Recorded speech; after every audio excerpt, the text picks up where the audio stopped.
Mbote na Congolais oyo nyonso bazolandanga partout dans le monde. Ezali ngai kaka yambu ya makumu fumu mutu ya yambo akambaka MSK. MSK ngoloba Mouvement Sauvons le Congo.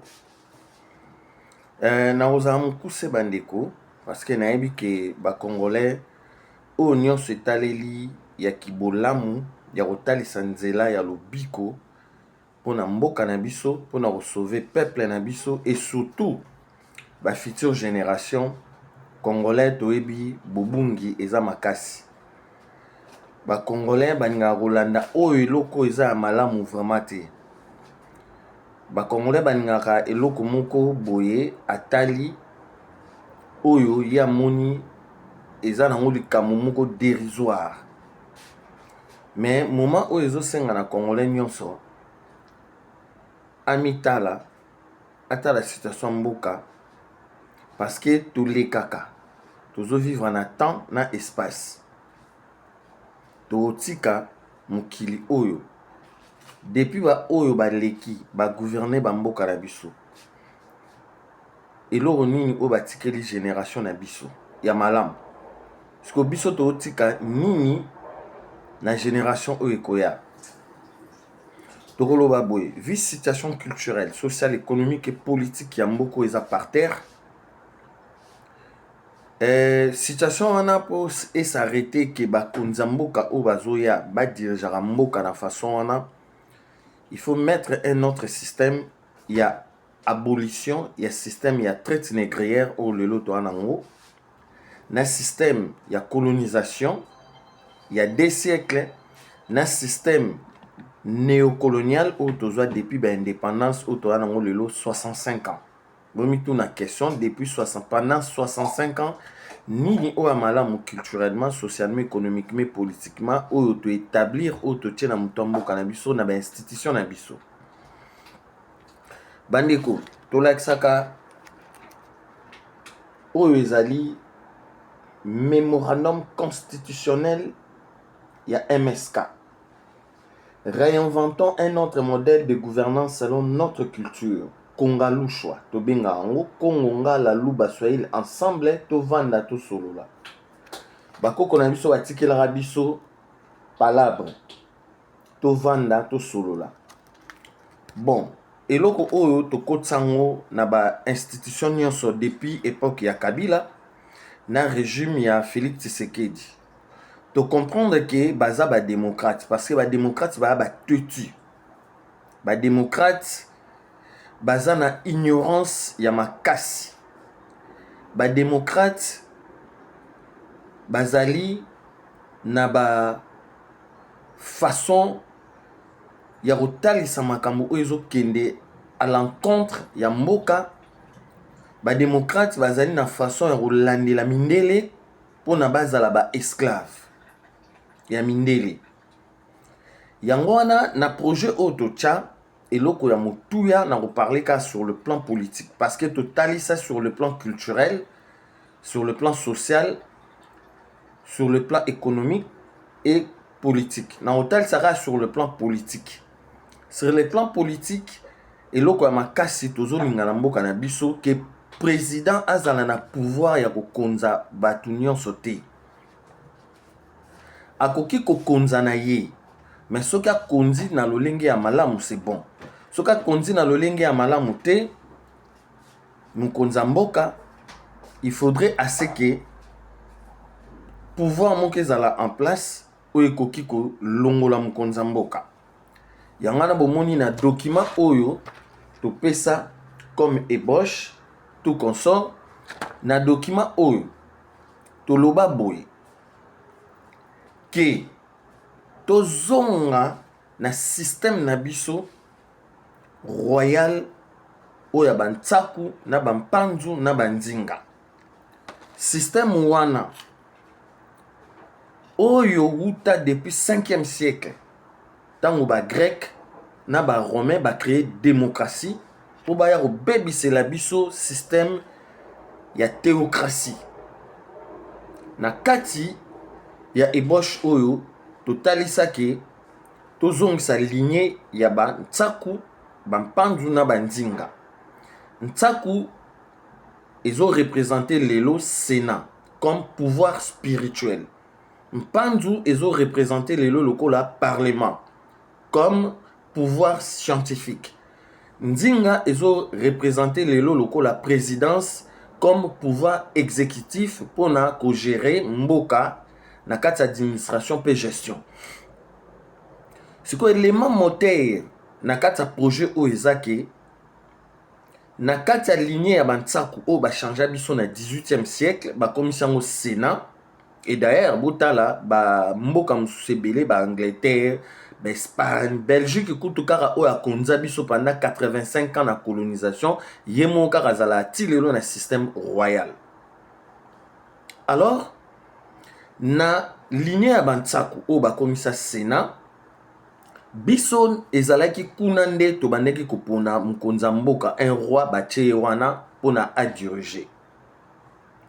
Et maintenant na kati ya institution wana ya bantsaku ezalaki na batu oyo bazalaki na kati babandeki kopona mkonzi ezalaki banani, ezalaki ba chef coutumier, ba notable, ba chef du village, ba nganga nzambi, ba nganga ya mayele, ba nganga nkisi, ba chef traditionnel, ba juriste. Bango nde mutu babandeki kopona mikonzi.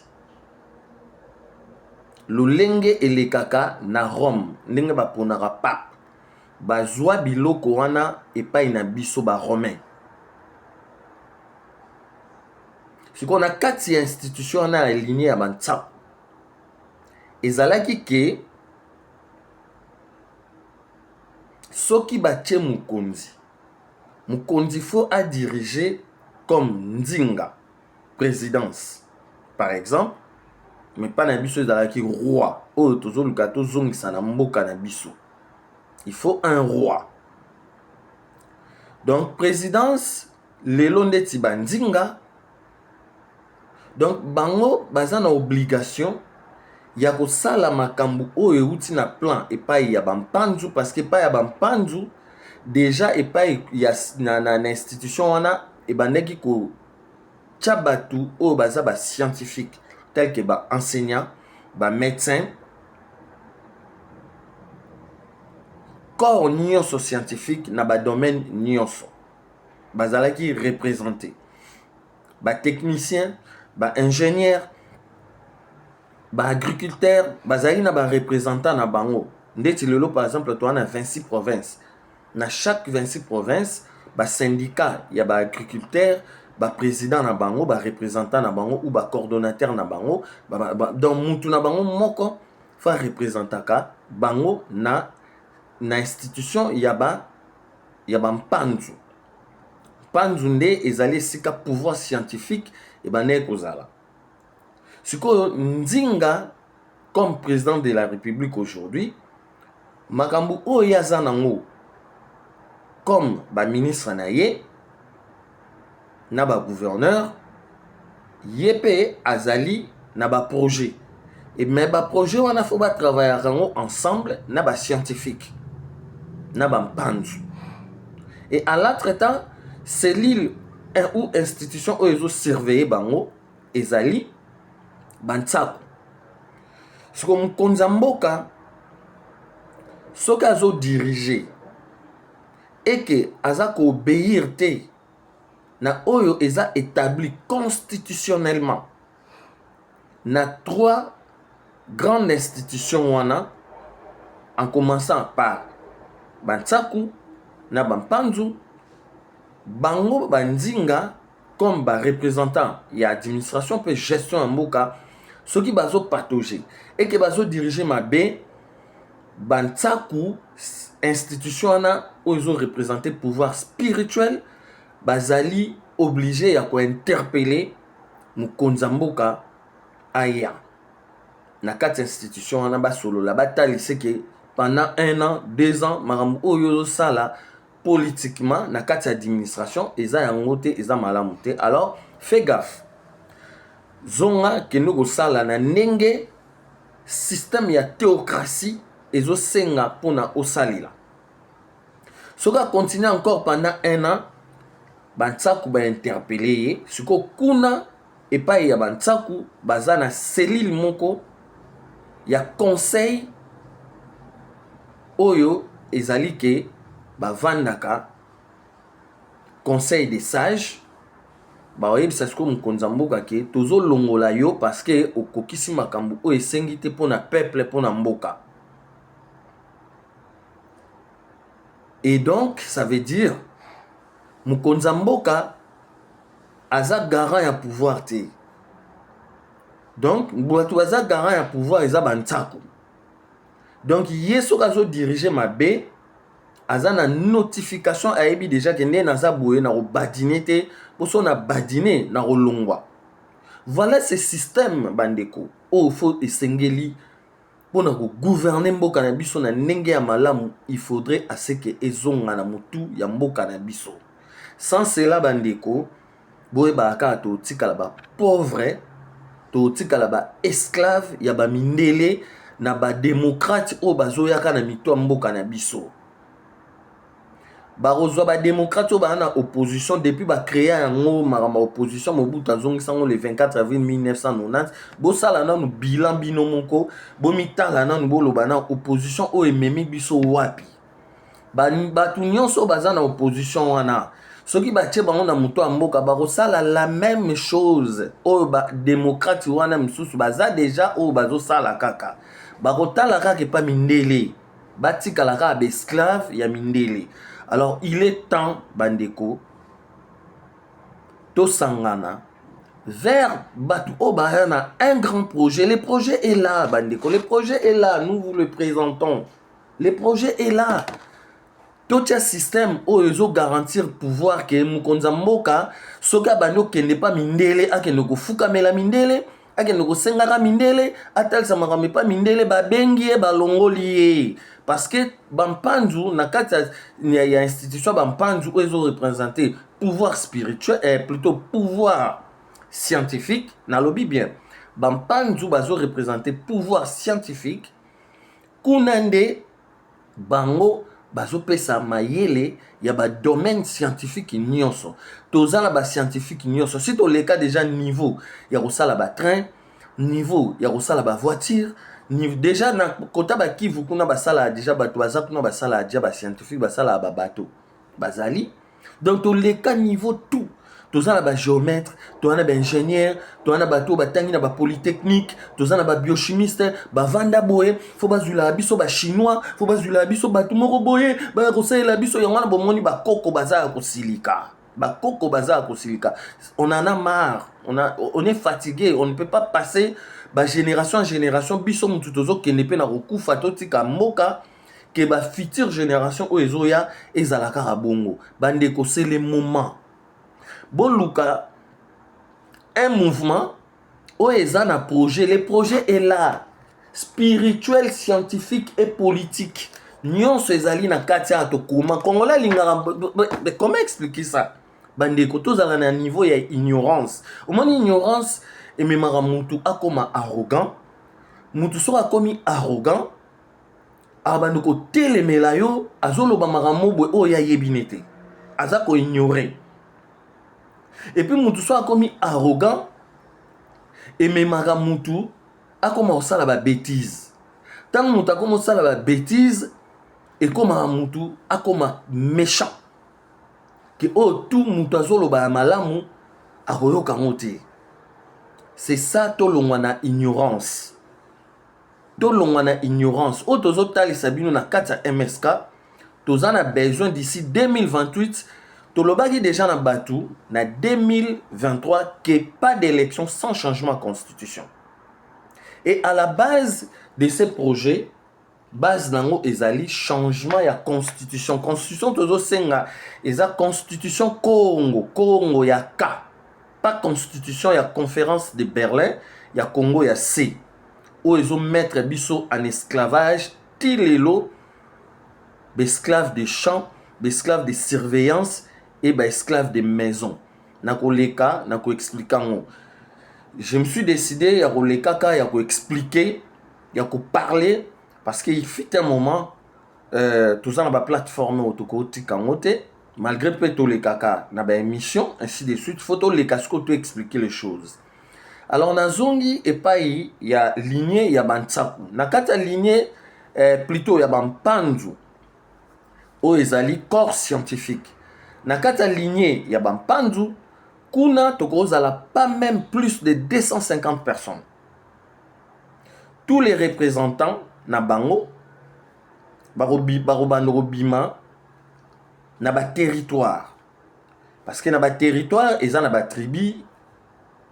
Tout consort, chaque territoire, et banda kobimisa batuna bango. Et puis, na projet Oyo, tout, je dis bien, il y a ba institution provinciale, ou ba bengi assemblée provinciale. Il faut qu'on bannir en haut. Il faut qu'on tcha ba assemblée territoriale. Ou ba bando sangana, ba chef du quartier, ba bourgmestre, ba chef ba secteur, ba chef ba groupement, ba chef ya ba tribu, ba zu ba solution, ba matisi on pas gouverneur a matisi ba solution na niveau ya pouvoir royal central. C'est tout un projet to luka to sala ba atelier pour soutenir biso pour te présenter projet oyo na lolenge oyo et sengeli. Bah Congolais, vous voulez toujours soutenir n'importe quoi. Soutenir des gens qui viennent pas avec des projets. Mais MSK a tout un projet, un canevas depuis 2016. Tokotsa yango na régime à Kabila. Tokotsa na régime à Félix Tshisekedi. Vous ne nous soutenez pas. Donc, ce que vous vouliez à ce que peuple wana accroupir, na bateau bazoya sans projet. Awa projet social les anakati. Projet économique les anakati oyo yaba mpandu. O bazo représenté corps pouvoir scientifique na social pour la création na invention na oyo nyonso to wana na mabele na biso tel que bazamba bamai mabele ba scientifique na biso o basisi na ba polytechnique o basilisi na ba ista o basisi na ba beaux-arts tozwa bango chaque domaine pour na ba créer les biso ba inventer tozwa ba mbongo oyo bazoyiba na pouvoir oyo eza en place depuis ba époque ba Kabila ya Mobutu ya ba Laurent Désiré Kabila tozwa ba mbongo wana tosalela ngo ba entrepôt l'état a créé ba misala. Bon exemple moko et pas y a ba mpanzu par exemple ba mpanzu corps scientifique. Toke na quota forêt équatoriale. Tobi to tonga entrepôt moko ya 2000 mètres carrés. Ya munene et ça là ba mobilier du bureau, ba mobilier ya ba hôpitaux, na ba mobilier ya classe. Tozui ba menuisier, tozui ba administratif, to tchekuna ba menuisier, ba créer na ba beaux-arts, ba inventer les biso, ba sa la biso ba meuble ya bien. Mais si li toke luka mindele ponen. Bandeko, le problème est là. Lignée ya ba mpanzu, lignée ya corps scientifique, o mutu alandi bien te luko landa bien. Corps scientifique yango wana. Nazongi pour na clôturer, je vous fais la vidéo à peu près 20 minutes. Si ça peut aller à 30 minutes pour vous faire comprendre, ça pourrait aller. Pour Maramba Congo, eza minene. Oyo ezali projet moko eza présenté nulle part.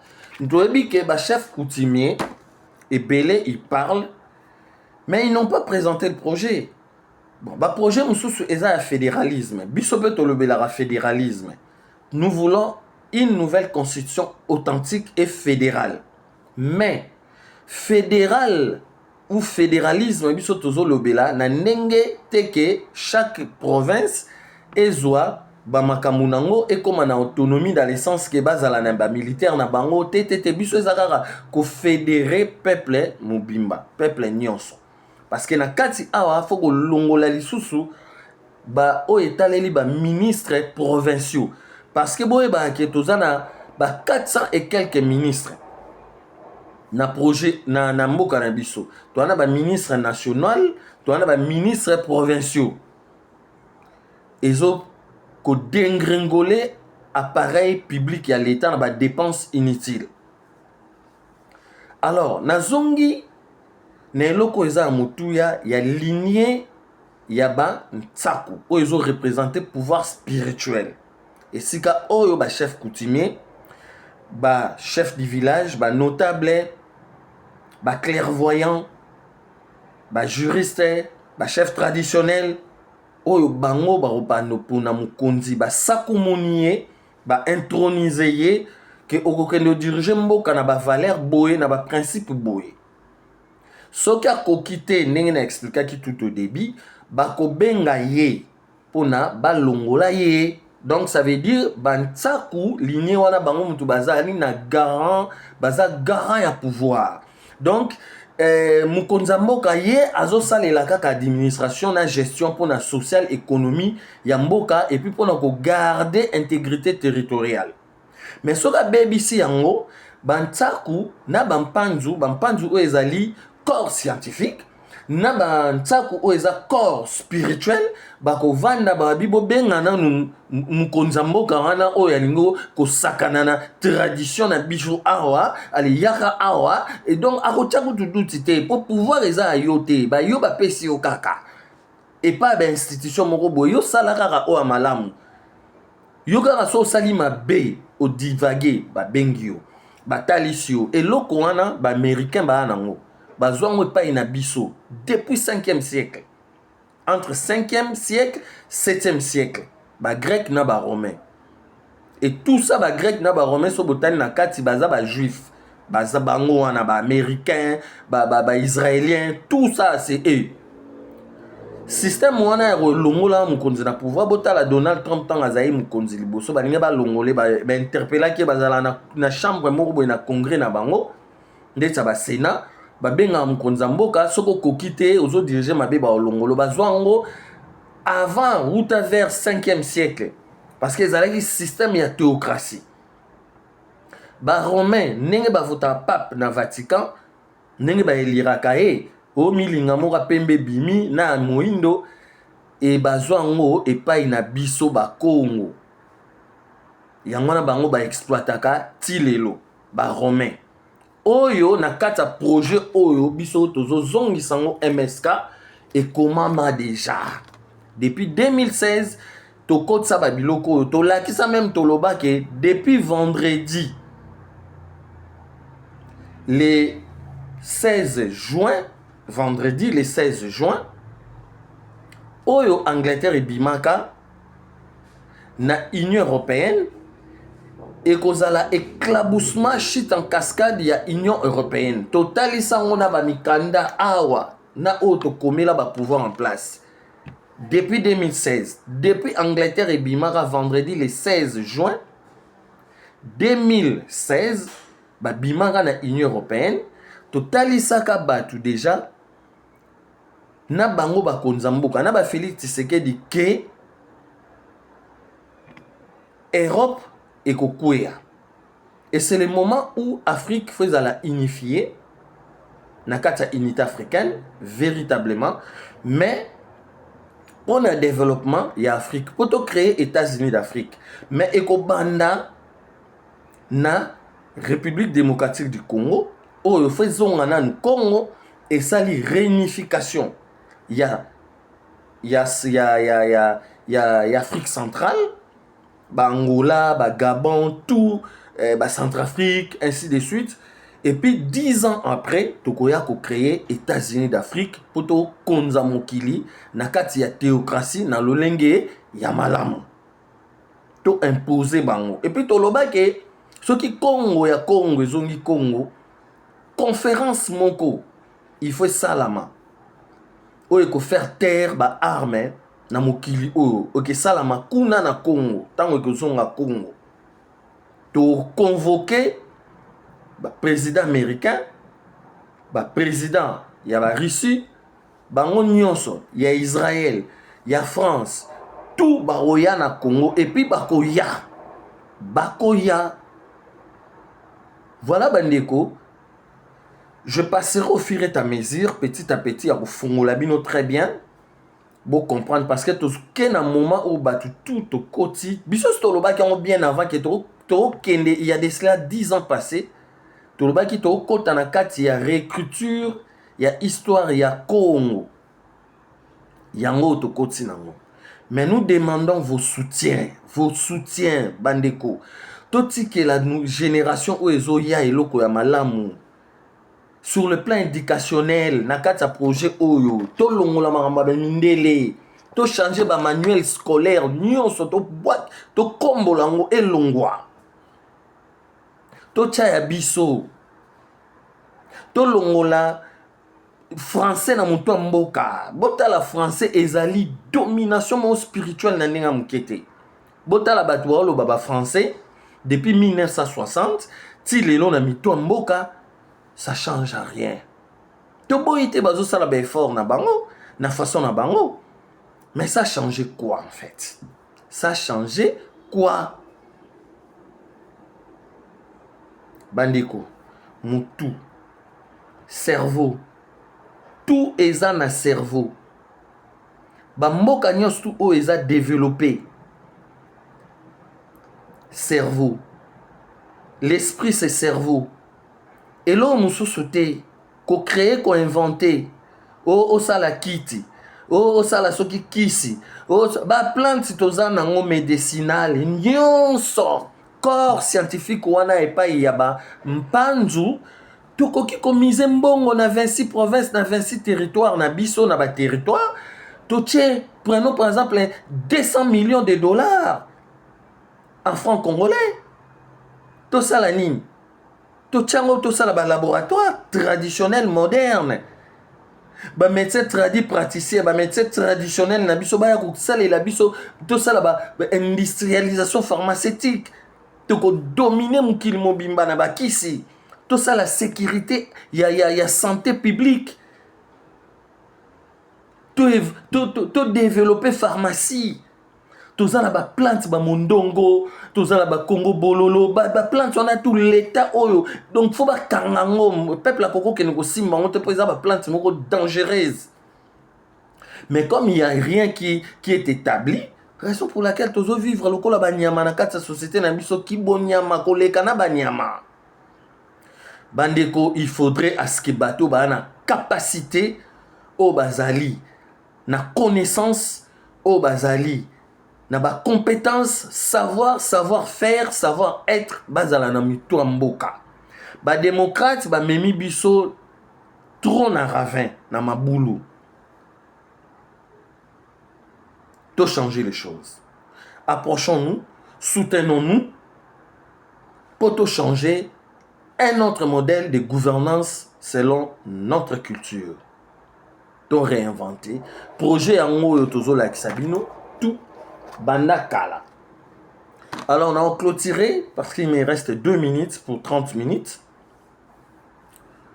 Na lignée yaba nzinga. Lignée yaba nzinga faut bazala contrôler et pas y a lignée yaba tsaku. Oza pouvoir spirituel na talisibino bango mutu ba na décision ya kolongola mukonza mboka soka zo diriger ma bé.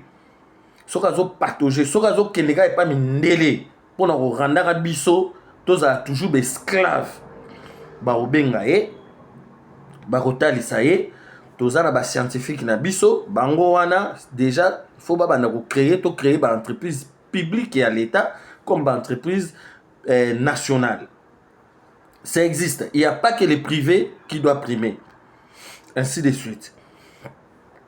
Donc ba lignée à banzinga na mayelo bango banango comme président de la République, pouvoir exécutif, bako tchango en place, projet na biso eza boye, bantsaku batali, o ezali lignée ezo représenter corps spirituel, bampanzu batali, o eza lignée ezo représenter corps scientifique na ba domaine tout balobi bon c'est bon, oko diriger. Mais diriger ce qu'on a ba principe royal, na ba valeur divine, donc ba valeur royale, ba valeur divine wana ezali amour, bolingo, il y a institution, il y a valeur, il y a plutôt il y a culture, il y a mœurs, il y a tradition, il y a coutume, ainsi de suite. Respect, il y a institution. Dignité, il y a reconstruire mboka na biso, et puis justice au cœur, il y a administration et gestion ya mboka na institution nyonso pour na tout ça là développement na biso spirituel, donc culturel, scientifique et politique. Matondo bandeko tozozela bino retour au totalisi bino pour na côté kaka politique ndenge ekotambola na projet oyo ya Konga Lushwa. Tokosala ba vidéo, tokotalisa bino makambo ebele oyo eza awa sur le plan social, économique, culturel, Matondo.